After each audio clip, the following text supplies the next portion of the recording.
Dietologlar hamchi jonga tegdi. Erimni ayni tushyapti. Chiqib olib, oz deyishadi. Qatdan ozaman. Ozish uchun oshqozonni kestirish kerak. Qimmat dorilar kerak. Men 4 ta tug'ganman. 4 ta bola emizganman. Erim uchun уже bu normal holat. Meni semizligimcha sevadi erim. Semizligimcha qabul qilgan. Shuning uchun ham ozishim shart emas. O'zi ozib nima qildim? Erga teg bo'lgan bo'lsam, erga tegarimda menda hozir mana shu internetda dietolog, psixologlar chiqibchi, o'zi erkaklar aynib ketyapti. Erim oylik olganda sahrimni dorisini olib berishi, semizligimdan oyog'im og'riydi. Oyoqlarimni og'rig'ini dorisini olib berishga majbur. Chunki u meni erim. Semiz holatimda sevishga majbur. Men erim uchun umuman ozmayman. Shundoqligimcha sevsin. Keyin xotinim semirib ketdi deb ayniydigan erkaklar mana shu internetda dietologlarni ko'rib ayniyapti. Semiz inson kasal bo'ladi deyishadi. Nima endi bitta sahrim borligi kasallik emas u.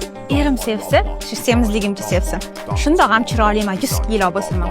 Keyin agar men turib boshqalarga qaraydigan bo'lsa, shunaqangi janjalni boshlayman. Kim ko'xli, dombo ko'xli baribir. Semiz bo'lsam ham chiroyliman. Semizligingiz o'zingiz uchun ham, eringiz uchun ham normal holat emas. Ayolmi, erkakmi, birinchi navbatda u sog'lig'i uchun ozadi. Sog'lom bo'lgan insonning ruhiyati ham sog'lom bo'ladi va sog'lom fikrlashni boshlaydi. Avvalambor o'zingizni seving, o'zingizni hurmat qiling, o'zini sevgan ayolni eri ham sevishni boshlaydi. Hozir hayotim 180 gradusga o'zgarib ketdi.